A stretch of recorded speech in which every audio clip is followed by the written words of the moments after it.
tal? ¿Cómo le va? Es un gusto saludarle en este espacio de Catalejo, una coproducción de Canal 44 y el Centro Universitario de Ciencias Sociales y Humanidades, el CUCH. Catalejo es una mirada profunda hacia horizontes cercanos, bajo el análisis riguroso de académicos y especialistas del Centro Universitario de Ciencias Sociales y Humanidades. En esta emisión de Catalejo hablaremos del actual conflicto en Ucrania, hacia dónde va este conflicto, qué le depara al mundo. De ello estaremos platicando en los siguientes minutos, y para ello hemos invitado al doctor José Jesús Bravo Vergara, investigador del Departamento de Estudios del Pacífico del CUCH. Doctor, bienvenido, gracias por estar con nosotros. Muy amable, gracias. El doctor Jaime Tamayo, jefe del Departamento de Estudios sobre Movimientos Sociales del CUCH. Doctor, nuevamente gracias por estar con nosotros. Gracias, Toño, pues un gusto estar aquí con ustedes. Gracias. Y la maestra Daniela Íñiguez, ella es estudiante de doctorado en Ciencia Política del CUCH, realizó su maestría precisamente sobre el tema que analizaremos en esta emisión. Y bueno, la invasión de Rusia a Ucrania, invasión, aunque ahorita pues seguramente ellos dirán si es una invasión, que ocurrió el pasado 23 de febrero, es solo la cara militar de un conflicto que en este momento se puede decir que es un conflicto multidimensional. ¿Por qué?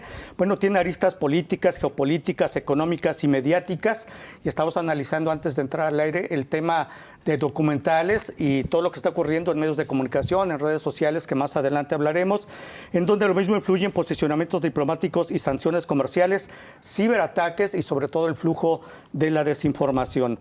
Las condenas a la campaña militar de Putin le ha valido el repudio de Occidente, incluso una enérgica condena por la invasión a Ucrania por parte del gobierno de México, pero su estatus permanente el Consejo de Seguridad de la ONU, que justamente preside al momento de la invasión, le ha permitido a Rusia frenar los intentos de mayores represalias.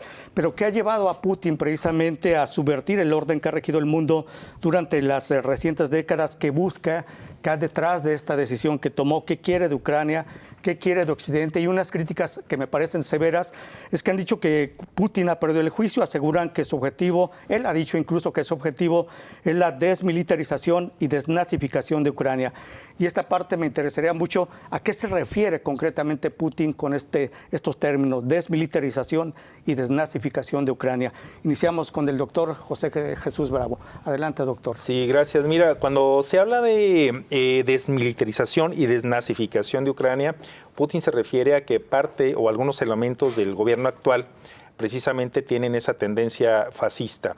Bien es cierto que desde el Euromaidán desde 2003 y posteriormente en 2014, parte de estos grupos que tomaron el poder por la fuerza eran de un llamado grupo Svoboda, descendiente de aquellos fascistas que en una primera instancia habían apoyado a la Alemania nazi en la invasión, en la Operación Barbarroja, en contra de la Unión Soviética, y que anteriormente, incluso también está esta otra cuestión, habían establecido en algún momento determinado un intento, eran un grupo nacionalista que había intentado establecer un intento de Estado independiente ucraniano alrededor de 1918, durante la etapa de la Revolución bolchevique. Obviamente fracasa esta situación, se crea la Unión Soviética, posteriormente la Segunda Guerra Mundial, surgen estos grupos que están obviamente por la independencia de Ucrania, obviamente contra la Unión Soviética, y se unen muchos de ellos a la Alemania nazi. Esa es una situación que no se puede dejar de lado. La otra cuestión de la desmilitarización tiene que ver obviamente con la capacidad militar que está adquiriendo Ucrania a partir del apoyo que le da Occidente. Están armando el ejército ucraniano con armas de mediano alcance, de mediano revuelo, digamos, por decirlo de alguna manera. Desde luego estamos hablando no del armamento pesado plenamente, pero están armando a Ucrania, aunque tiene todavía remanentes del arsenal soviético. También hay que plantear esa situación.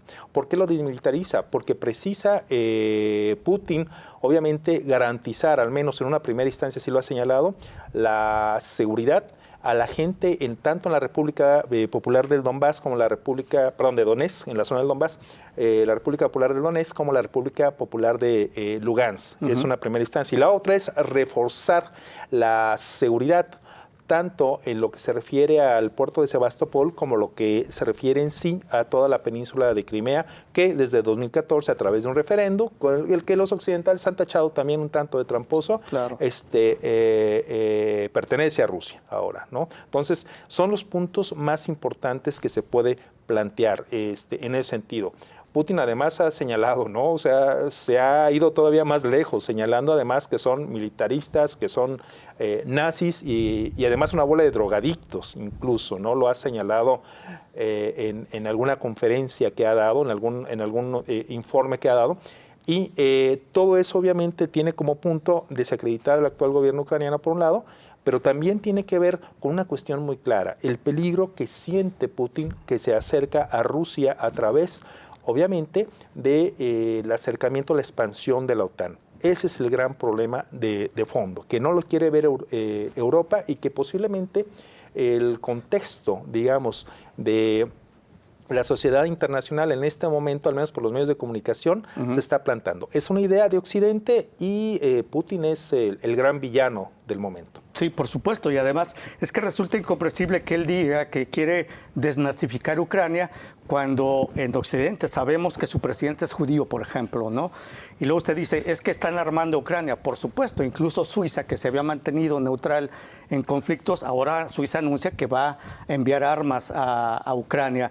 Y luego el otro tema precisamente de que por eso no quiere Putin que Ucrania entre a la OTAN, porque sería prácticamente como tener una base militar en el patio de su casa, ¿no? O cuando menos ahí colindante con la casa que sería Rusia. Doctor, ¿qué nos comenta al respecto? Sí, bueno, mira, el que sea judío no quita que su gobierno no tenga presencia de grupos nazis, que tienen por lo menos 3 raíces. Efectivamente es Svoboda, que viene de... Originalmente Svoboda se llamaba Partido Nacional Socialista. Y la Unión Europea les pidió que por favor cambiaran el nombre. La Unión Europea los financió mucho desde antes, porque era un contrapeso, lo veían como un contrapeso a los gobiernos prorrusos, que habían tenido siempre mayoría electoralmente, hasta antes de la llamada Revolución Naranja, que se dio para destituir al gobierno de Yanukovych cercano a las posiciones rusas. Bueno, está también el Pravi Sector, o sector de derecha, que son abiertamente nazis, y una serie de grupos paramilitares que tienen el batallón Azov, que afortunadamente parece que ya los rusos prácticamente lo descabezaron y lo desmantelaron, y el batallón Aidam.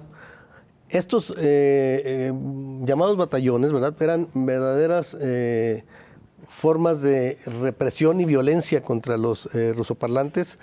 Y bueno, entre estos 3, por ejemplo, llegaron a quemar gente viva, a violar mujeres embarazadas y bueno, una serie de cosas espantosas que hicieron contra los prorrusos. Cuando llega el gobierno golpista, un primer ministro, dice que son subhumanos los rusoparlantes. Esa es la idea, ¿no? Y hace poco se manejó en una entrevista que hizo la BBC, se decía que era Zelensky, parece ser que es más bien el fiscal de Zelensky, que dice que estaba muy preocupado porque veía a personas de ojos azules y cabello dorado morir, ¿no? Es decir, la idea detrás de todo esto pues es racismo, ¿no? El racismo muy, muy nazi, por cierto, ¿verdad? Porque esta idea de los superhombres, ¿no? De la raza aria, ¿no? Pero bueno, efectivamente, el gobierno de Zelensky, independientemente de que sea judío, regresó a las figuras emblemáticas como Stefan Bandera de el nazismo ucraniano. O sea, no son simplemente pro-nazis, no son pro-fascistas, ellos asumen las banderas fascistas. Entonces, eso es lo que estaría. Y lo otro es el asunto de la OTAN, que ya señalaba Pepe Bravo. Muy bien, muchas gracias, doctor. Maestra Daniela Íñiguez, ¿qué nos comentas al respecto? Pues realmente la situación de los nazis, la ultraderecha ucraniana, había sido tratada de una forma externa antes por el gobierno ucraniano, ¿no? Cuando estaba Petro Poroshenko, él todavía utilizaba a las fuerzas militares ucranianas contra estas figuras ultranacionalistas. La cuestión, el fallo aquí de Zelensky fue que él, cuando asumió el poder, se acercó a estos, incluso se le ven en imágenes con su chaleco antibalas, tratando de negociar para que detuvieran los ataques a la región del Donbass. Pero ahí está la situación. No se puede sentar a hablar con terroristas. No se puede sentar a tratar de negociar con personas que no meritan ser negociadas, sino solo combatidas. Ese es uno de los mayores problemas que tuvo Zelensky y por eso es una de las características más perniciosas de su gobierno. Por eso tiene tanta gente metida de la ultraderecha ucraniana, pero también, claro, ya venía desde el Euromaidán. Eran personas que ya agrupaciones que estaban dentro de la movilización que se dio en el 2013 para derrocar a Víktor Yanukovych porque no firmó un acuerdo de asociación con la Unión Europea que no implicaba para nada ser parte de la Unión. Era más bien una situación económica que Rusia no estaba dispuesta a aceptar. Decía, es que si firmas este acuerdo con la Unión Europea, entonces vamos a deshacer todos los acuerdos que hemos tenido nosotros, porque si lo aceptas, entrarían productos de Europa a través de Ucrania, que goza de un estatus especial en situación de aduanas, pasarían gratis y nosotros perderíamos nuestras ganancias. Entonces tienes que decidir qué es lo que quieres. La situación ahí fue de que, bueno, Yanukovych dijo, voy a retrasar la firma de este acuerdo. Y no, esa situación no fue muy buena aceptada, por eso se estallaron estos movimientos que fueron proeuropeos. Después aparecieron ahí entre las banderas de la Unión Europea con las de Ucrania, estas banderas rojas con negro, que eran las que ya ejemplificaban la presencia de estos ultranacionalistas en las movilizaciones. Por esto se radicalizó el movimiento, se hizo violento, porque esta movilización estuvo en el marco de estas que se conocen como revoluciones de colores, que se caracterizan por ser prooccidentales, pacíficas y que buscan el derrocamiento de líderes que son, digamos, adeptos al Kremlin, ¿no? Asociados. Muy bien, maestra, muchas gracias. Disculpe que le interrumpa. Vamos a hacer una pausa breve, regresamos. Esto es Catalejo, coproducción de Canal 44 y el CUSH. El tema es el conflicto en Ucrania, hacia dónde va y hacia dónde iría el mundo. Una pausa, ya regresamos.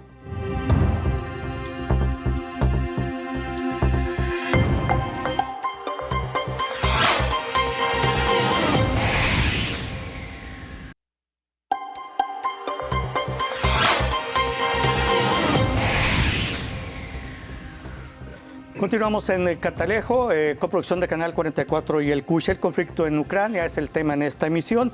Bueno, uno de los aspectos mediáticos que ya más o menos se tocó aquí es que la Unión Europea, por ejemplo, ya prohibió la difusión de los medios estatales rusos, RT y Sputnik.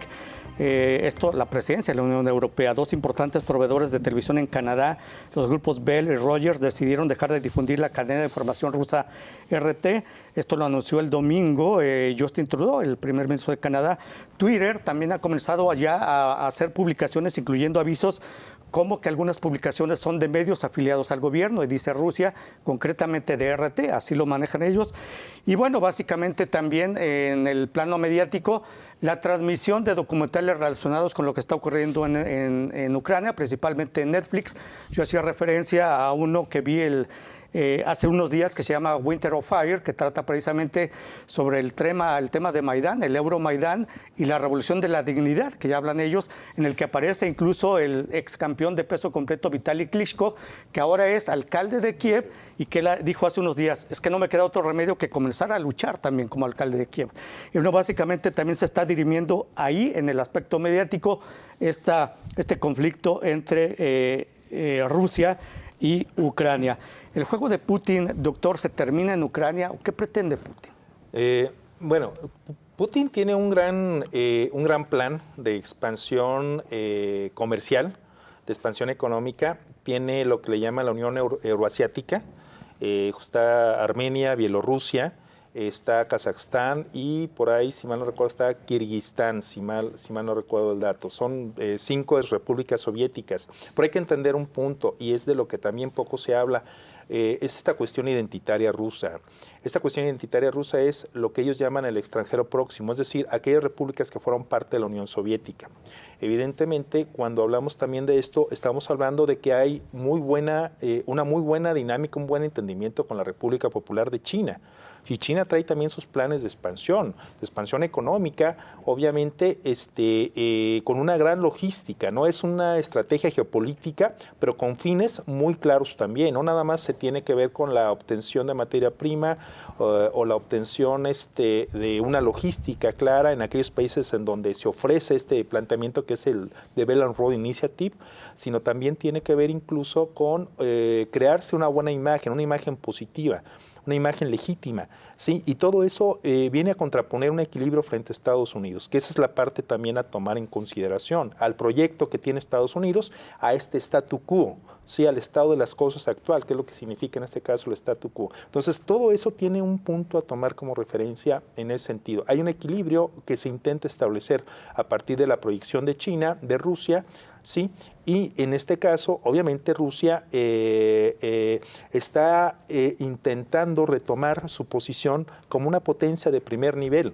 Sí, hay que recordar que en la década de 1990, cuando se desintegra la Unión Soviética, Rusia tuvo una debilidad tremenda y prácticamente empezó a vender muchos activos de los que tenía. Esa es otra de las cuestiones que no se deja de lado. ¿Qué es lo que pasa? Llega Putin, un hombre que trabajó en la KGB, un hombre que fue jefe del servicio secreto de Rusia y sabe un montón de planes que tenía Occidente.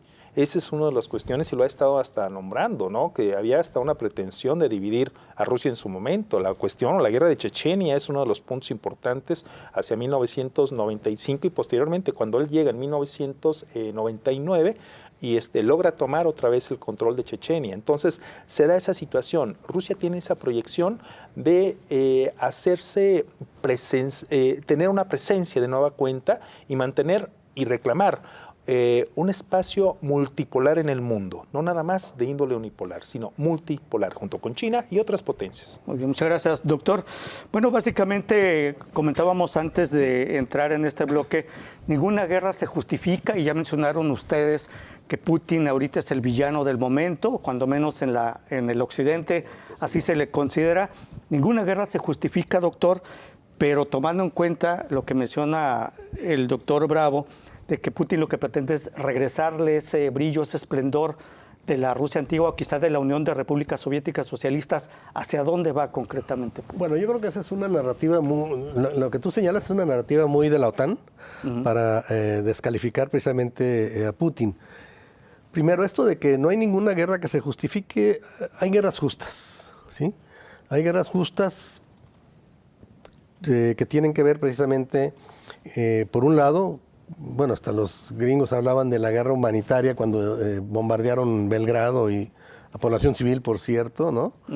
En Kosovo, cuando destruyeron Yugoslavia, pero yo no creo en eso. Pero sí creo que en el caso concreto de Ucrania se trata de una acción militar, una operación militar, porque no pretenden apoderarse de Ucrania, no pretenden destruirla, pretenden volver a condiciones previas acordadas con Ucrania cuando se separó, que era, Ucrania iba a ser un país neutral, ¿sí? Y eso lo echaron para abajo para poder entrar a la OTAN. Segundo, Ucrania no iba a poseer armas nucleares. Ya hace unos días antes de todo esto empezaron a hablar de que iban a tener armas nucleares. Ese discurso finalmente muy de Biden y de la prensa es que Putin ya traía todo. No, Putin es un jugador de ajedrez como todo buen ruso, ¿verdad? Y tiene varias opciones y dependiendo de qué va pasando, va actuando. Claro que tiene que estar preparado para las peores opciones como la que se presentó. Fue empujado a eso. Si hubiera habido en algún momento, en un primer momento, una disposición de que la OTAN aceptara, que Ucrania o la propia Ucrania aceptara no entrar a la OTAN, se para mucho, porque ahí se juntaron dos cuestiones. En la cuestión de las gentes del Donbass, estos rusoparlantes que fueron prácticamente empujados, que fueron calificados de subhumanos, señalaba yo, y que fueron empujados prácticamente a salirse de Ucrania y crear sus repúblicas. Cuando plantearon un modelo federalista se les decía que eran terroristas. Entonces, esa es la cuestión, digamos, de que costó 14,000, casi 15,000 vidas. Y nadie se preocupó por eso, por cierto. Como no se preocupan por los niños que están muriendo de hambre en Yemen, por la coalición de Arabia Saudita protegida por los Estados Unidos. Pero no caiga una piedrita en el aeropuerto de Arabia Saudita porque entonces todo el mundo protesta, etc. Bueno, aquí ¿qué pasa? Que Rusia tiene que asegurar su sobrevivencia, no puede permitir que frente a Rusia están estableciendo misiles que en 5 minutos estarían volando Moscú. Hay armas nucleares ya contra los acuerdos, incluso que se hayan firmado en Polonia y en Rumanía. Bueno, esto ya es, digamos, no solo en sus fronteras, prácticamente a 5 minutos de Moscú. Entonces, tiene que acordar la neutralización y la desarme. Tenemos un caso muy bueno que funciona muy bien, Finlandia, como ejemplo. Muy bien, muchas gracias. Te vamos a comentar de este caso más adelante, doctor. A ver, pero cuando menos yo tenía entendido, doctor, por lo que he leído y escuchado, que todo el mundo sabía o sabe que Ucrania nunca va a ser aceptada en la OTAN, ¿no? No, eso no es cierto. Entonces, ¿hacia dónde va? Ya la traían. Pero no está en la OTAN. Ucrania normalmente no está en la OTAN. Pero desde 2007 Bush quería meterlo. Okay. Con la maestra, adelante. Sí. Maestra Daniela Íñiguez. Es que era por la cuestión de Bucarest. En el 2008 ya se había planteado, Estados Unidos había empujado para que Ucrania ya fuera, junto con Georgia, fueran parte de la OTAN. Claro que en ese entonces todavía Alemania y Francia se oponían, como siendo estas figuras de poder que veían, no era favorecedor aceptar esto para no meterse en problemas con Rusia. El abastecimiento del gas ha sido una situación determinante, pero eso ya,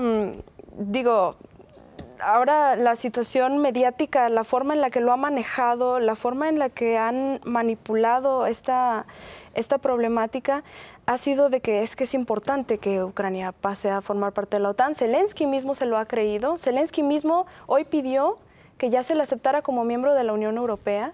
Entonces, es una situación que dices, muy bien, para ser parte de la OTAN no puedes tener problemáticas internas. En un caso son las guerras civiles, las guerras, cuestiones interétnicas, no puede haber. Regresamos al caso de Georgia.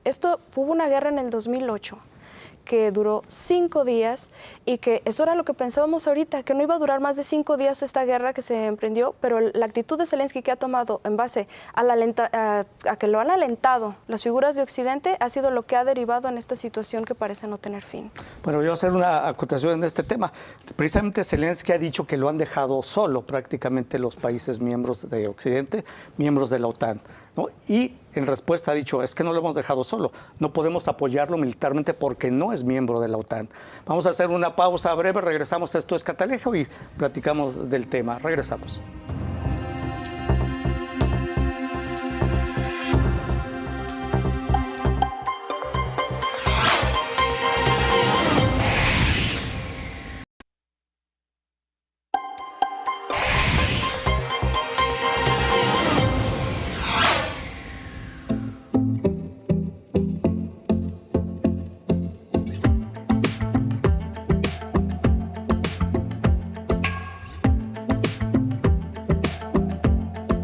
Continuamos en Catalejo, una mirada profunda hacia horizontes cercanos. El tema es el conflicto en Ucrania.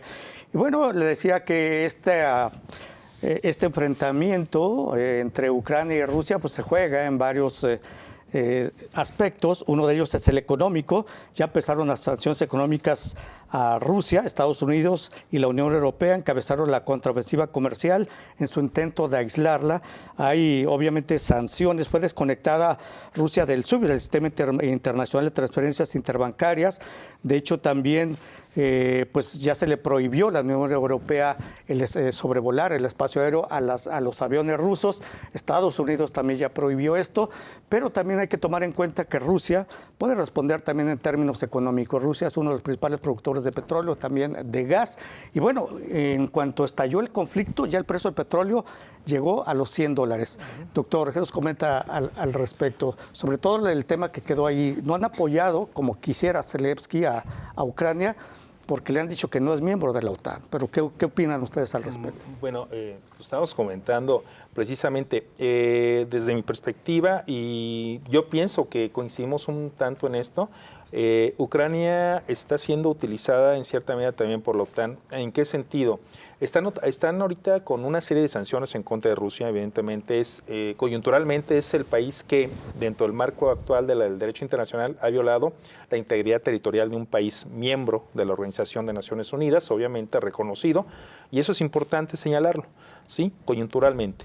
¿Sí? Pero no reconocen las otras violaciones que se han hecho hacia precisamente las minorías prorrusas o rusoparlantes en el Donbass. Esa es la otra parte también a tomar en consideración. Pero bueno, se da toda una paramaya, toda una especie de oleada de sanciones en diferentes ámbitos, incluso en el ámbito deportivo, en el ámbito petrolero.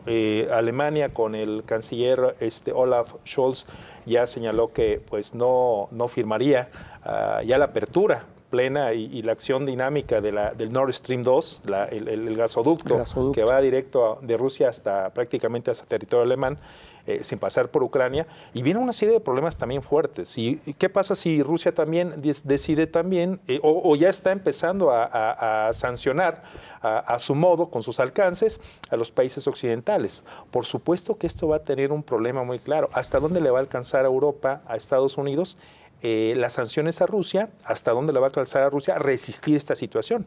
La tirada, creo yo, y que es lo que estábamos señalando ahorita, es muy, muy clara desde mi perspectiva, es que Ucrania resista, no como miembro de la OTAN, como un país que seguramente, una vez terminado el conflicto, si sale avante, será miembro de la OTAN para darle seguridad, va a ser el planteamiento que van a hacer.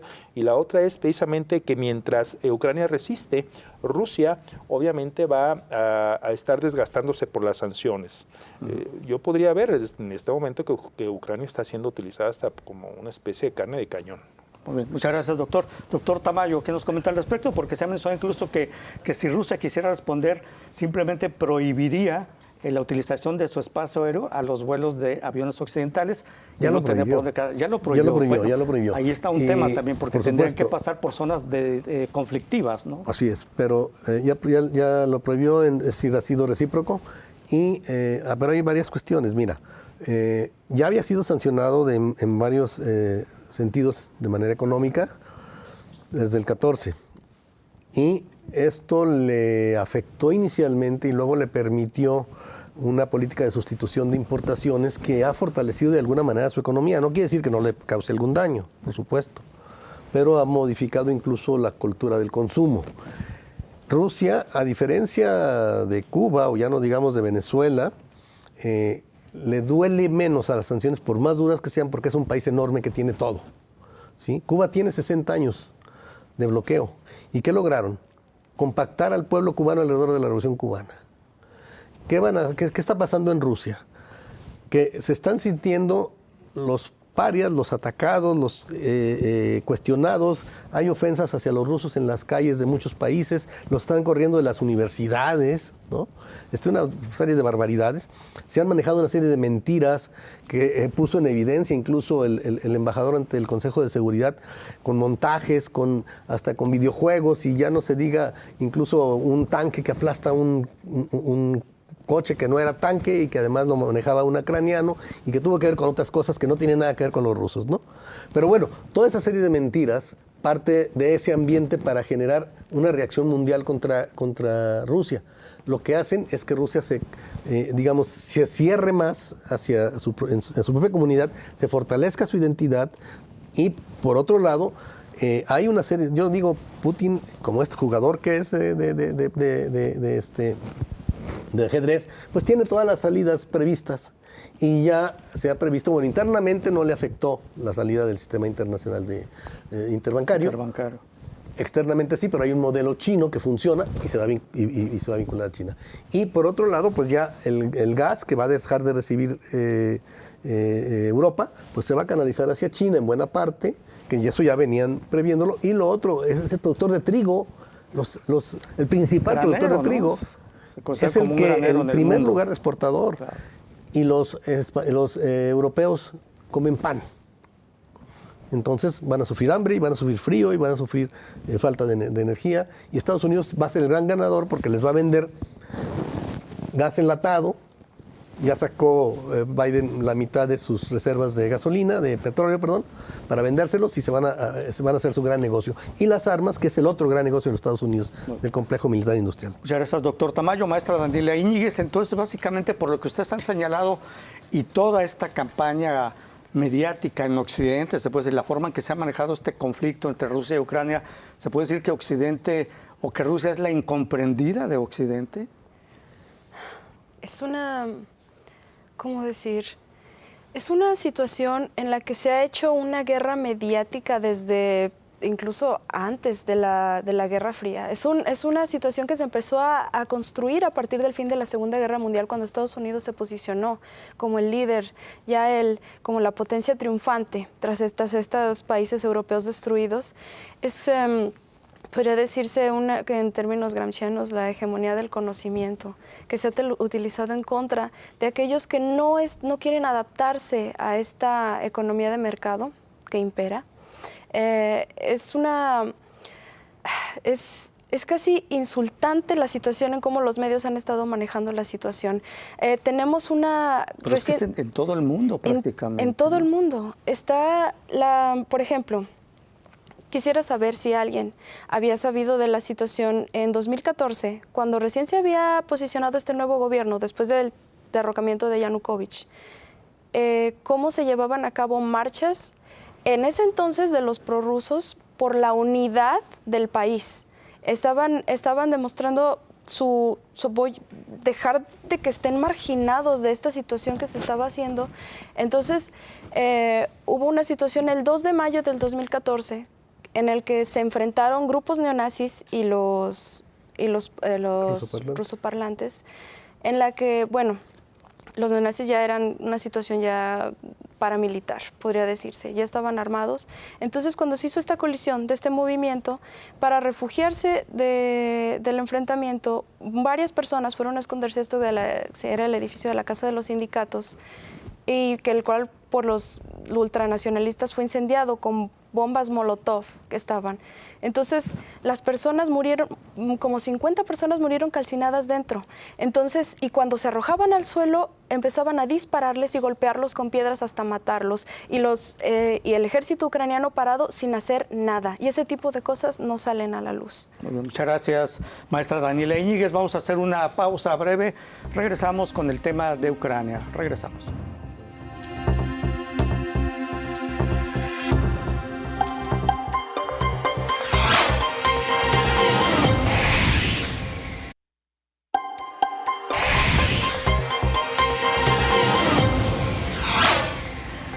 Bueno, continuamos en Catalejo, coproducción de Canal 44 y el CUSH. El tema es el conflicto en Ucrania.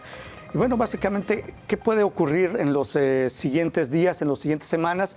Porque también se ha mencionado ya a estas alturas que quizá Putin pues calculó mal por la resistencia que ya hay en Ucrania.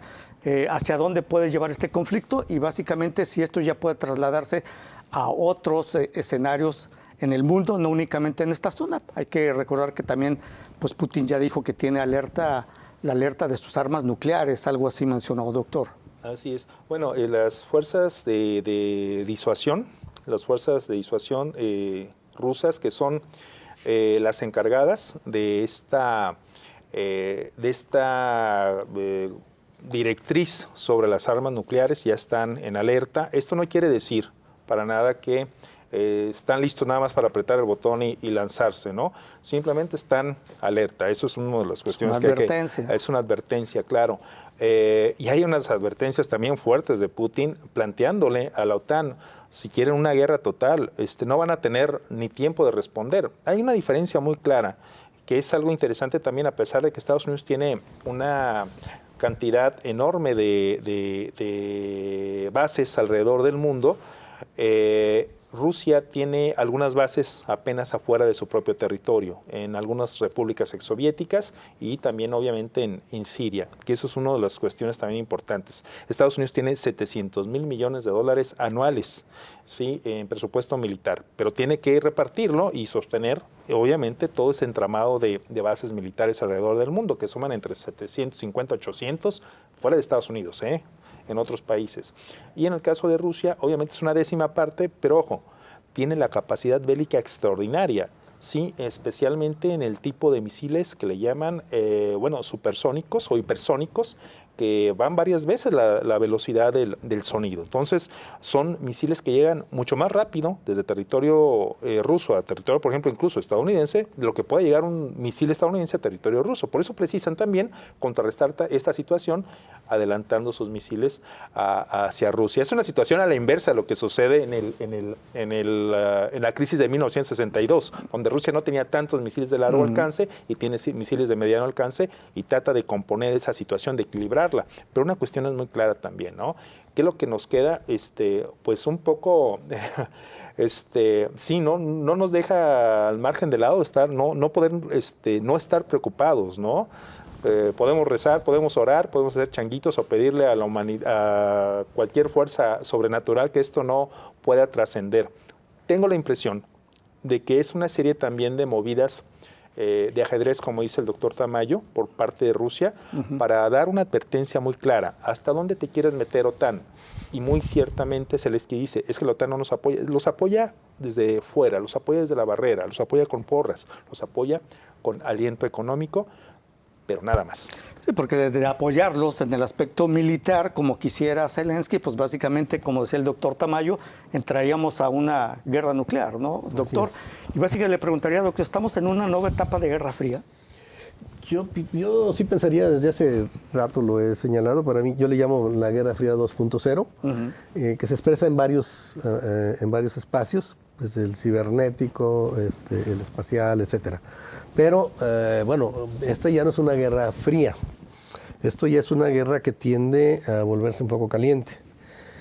La amenaza sobre Rusia por parte de la OTAN... Una guerra caliente 2.0. La amenaza de la OTAN sobre Rusia, de incorporarla, corresponde a todo un esquema que Brzezinski elaboró hace mucho. Precisamente, creo que lo señalabas tú, cómo pretendían desagregar, bueno, obviamente quitarle toda la influencia sobre Ucrania, eso era clarísimo, lo dijo Brzezinski, y desagregar Rusia en pedazos, porque la única opción para no perder la hegemonía, o incluso, déjate de hegemonía, la unipolaridad, la única fuerza con la única potencia internacional, que sería Estados Unidos, como pretendía hacerlo y hasta hace poco lo era. Pero Rusia ha venido planteando precisamente, por lo menos desde 2011, que debe haber una multipolaridad. Y ahí es donde ya a Estados Unidos no le gusta. Y la OTAN, que es, digamos, su instrumento y que convirtió a Europa y a la propia Unión Europea ya en una estructura militar, porque la Unión Europea perdió su independencia, no tiene una estructura militar propia. Lo planteó Macron, por ejemplo, en algún momento, lo planteaba antes de Gaulle, etcétera, pero no han podido hacerlo, y menos ahora. Están sometidos a Estados Unidos. Entonces, ¿qué pasa? Que la OTAN no tiene razón de ser, porque su existencia era frente al comunismo europeo. Y además tenía un contrapeso que era el Pacto de Varsovia. Empezaron a mentir porque acordaron no expandirse al este, lo empezaron a hacer de manera muy rápida, y después sobre las repúblicas soviéticas, no solo sobre los países de Europa del Este. Y después ya acercando a Rusia, ¿no? Entonces la OTAN, ¿pero qué ha hecho la OTAN? La OTAN ha bombardeado y destruido países en Europa. Primero destruyó Yugoslavia y luego destruyó Serbia, ¿sí? Pero además destruyó el país con el más alto desarrollo humano en África, Libia, convertido en un desierto de tribus, ¿no? ¿Qué hizo con Irak? ¿O qué hizo con Afganistán recientemente? Además salieron corriendo derrotados por una caterva de tribus aglutinadas alrededor de los talibanes. Es decir, la OTAN lo único que ha hecho es daño, y ni siquiera ha tenido la capacidad de derrotar en este caso a los talibanes, ¿no? Bueno. Esto es la OTAN, una organización criminal internacional que debe desaparecer para que pueda haber paz en el mundo. Muy bien, muchas gracias, doctor Tamayo. Maestra Daniela Íñiguez, ¿está de acuerdo? La OTAN no tiene ya razón de ser, y básicamente hacia dónde va en este momento, qué podemos esperar de este conflicto. La OTAN no tiene razón de ser porque, como decimos, el enemigo que se había planteado ya no existe.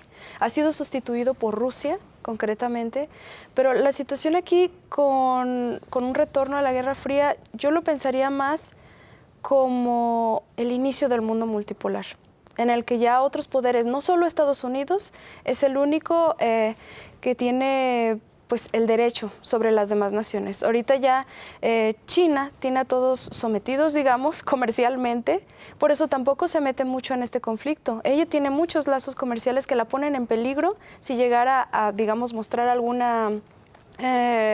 irse a algún bando, ¿cierto? Pero es que esta situación de la multipolaridad la planteó muy bien cuando era presidente Dmitry Medvedev, cuando era presidente al término de la guerra ruso-georgiana, que dijo, yo voy a plantear mis 5 puntos de política exterior, los 2 que voy a rescatar por el caso, es abogar por un mundo multipolar en el que sean respetadas todas las naciones, los países poderosos ya pueden ser otros, aparte de Estados Unidos, y debe respetarse los intereses que tienen en el mundo. Y la otra, proteger a los ciudadanos rusos donde quiera que se encuentren. Esas han sido reglas que ha seguido Rusia inquebrantablemente. Y es la situación a la que nos llevó ahorita, de que están defendiendo a su gente, a los rusoparlantes que se identifican con Rusia, que han adoptado la cultura rusa, y aquellos que son étnicamente rusos. Esto es lo que abarca estos puntos de Medvedev, y que por eso Crimea, que estaba compuesta por más del 80% de rusos, tenía todo el derecho a pedir, llevó a cabo elecciones, tuvo derecho a adherirse a Rusia.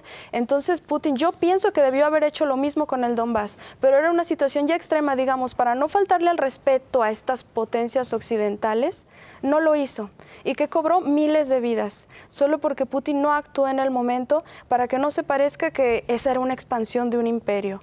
Entonces, por aquí, digo, lo que pienso es que incluso el respeto a la vida de lo que fue Alexander Zakharchenko, que fue líder del Donbass en ese tiempo, asesinado en el 2018 y con personas de la CIA metidas en este atentado que hubo en un restaurante donde lo hicieron explotar prácticamente. Eso no se dice, o si se dice, se menciona acaso, y no tiene que ver, no se mete la cuestión de los derechos humanos ni del derecho internacional, nada, se deja completamente de lado. Bueno, pues básicamente entonces podemos decir que nosotros estamos dando a conocer lo que no se dice en los demás medios, ¿no?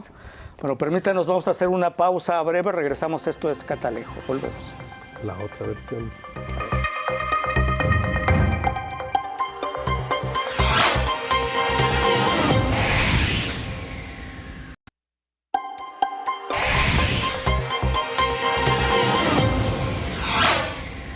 Bueno, continuamos en Catalejo, una mirada profunda hacia horizontes cercanos. El tema es el conflicto en Ucrania y entre Rusia y Ucrania concretamente. 3 minutos para cada uno en esta parte final, y básicamente es la pregunta que les quiero hacer es ¿cómo consideran ustedes la postura de México, que se hizo pública a través del canciller Marcelo Ebrard, una condena enérgica a la invasión rusa? Así lo dijo Marcelo Ebrard, y el presidente López Obrador hace unos días dijo, pues México no va a sancionar económicamente a Rusia. Esa sería una pregunta, pero también su conclusión sobre el tema, ¿cuánto más podría durar este conflicto?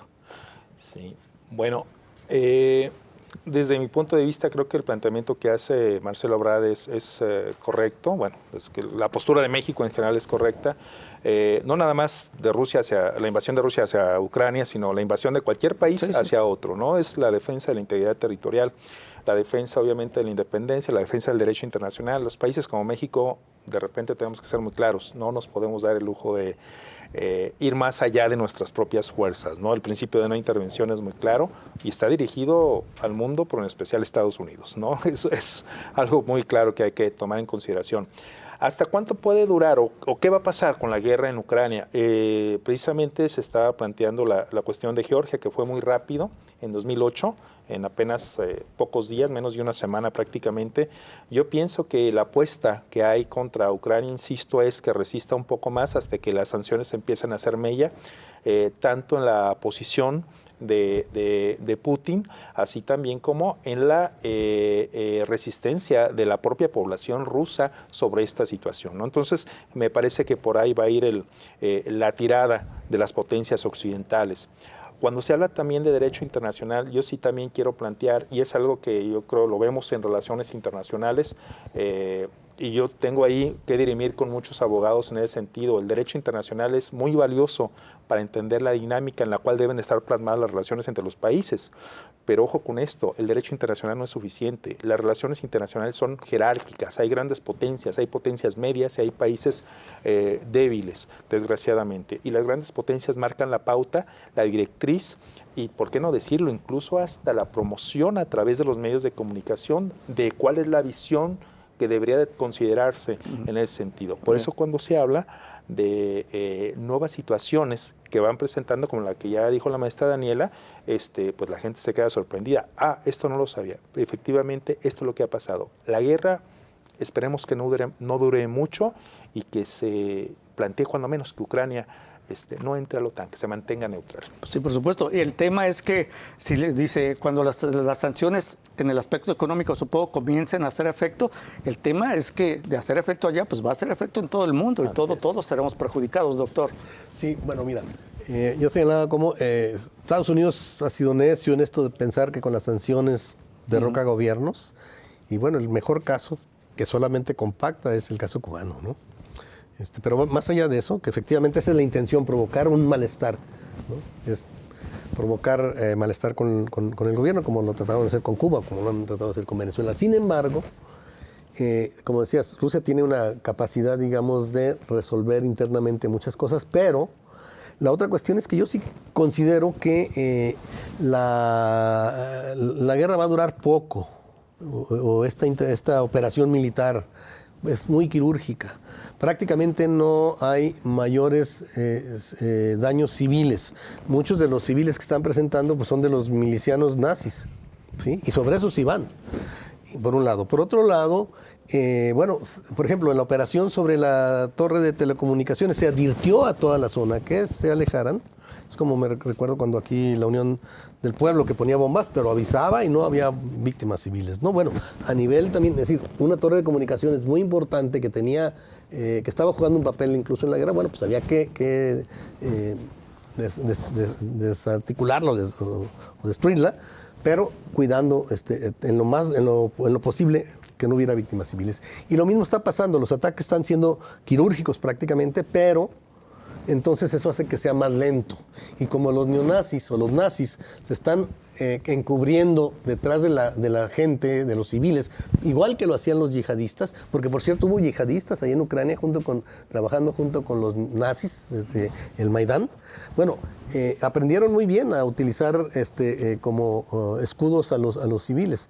Entonces los rusos tienen que ser muy cuidadosos. Eso ha detenido el avance, pero yo sí pienso que esto va a resolverse pronto. Ya hoy Zelensky dijo que bueno, pues que aceptaría no entrar a la OTAN, pero que le den garantías. Bueno, pues eso es lo que plantea Rusia, ¿no? Es el modelo finlandés. Además ya están dialogando entre ellos, ¿no? Entonces, sí, por lo menos hay indicios de diálogo, pero hoy las declaraciones, después de haber descalificado el diálogo, diciendo que el 1% de probabilidades, ahora ya habla de la posibilidad de esto. Entonces, es decir, de la neutralidad, que ese es un punto fundamental. Lo otro, lo de la desnazificación, que bueno, pues tendrá ciertas características, y lo del reconocimiento del Donbass, que eso se podrá ver cómo, y los derechos de esos pueblos, ¿no? Muy bien. Doctor, dama rápidamente, 10 segundos, ¿y la postura de México la vio bien? La postura de México, mira, hay cuestiones que yo considero que son una tradición de México en sus derechos, en su derecho internacional o sus principios de política internacional, que es la no intervención y la autodeterminación de los pueblos. Autodeterminación implicaría reconocer a las repúblicas del Donbass, porque eso es la autodeterminación, que no lo ha hecho México. Segundo, la no intervención implica condenar la intervención descarada y abierta de Estados Unidos y de la OTAN en el derrocamiento de Yanukovych, por lo menos como se hizo con el derrocamiento de Salvador Allende, por ejemplo, ¿no? Donde ni siquiera hubo un subsecretario de Estado directamente en Chile, en cambio acá sí, la señora Nuland, que otra vez juega un papel muy importante aquí. Y bueno, en este sentido, creo que el llamado a la solución pacífica de controversias me parece también que es correcto. Creo que es correcto tampoco el no ir a las sanciones, porque eso no fue resuelto por el único órgano que puede establecerlo, que es el Consejo de Seguridad. Entonces México no tiene por qué sumarse a lo que esta organización terrorista criminal que es la OTAN establezca. México no es parte de la OTAN. Muy bien, muchas gracias, doctor Tamayo.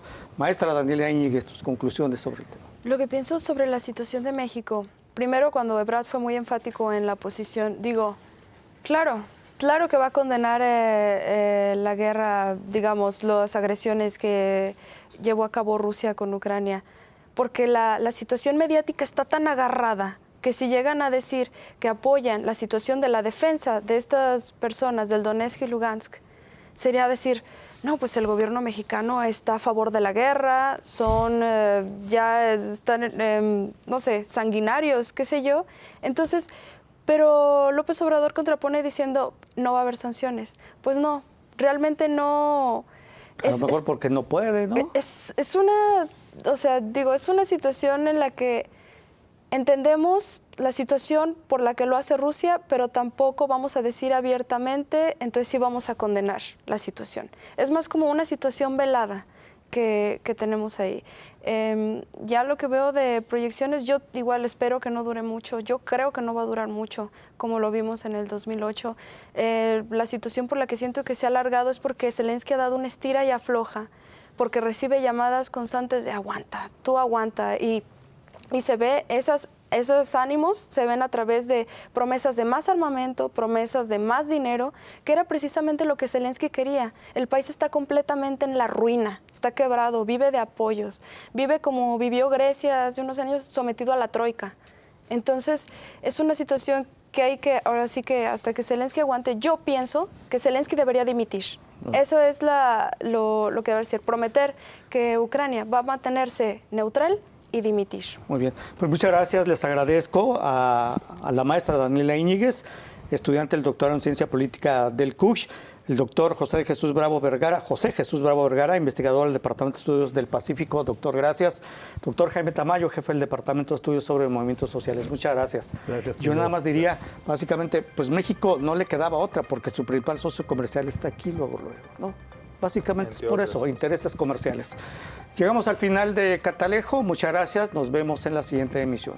Hasta luego. Gracias. Gracias.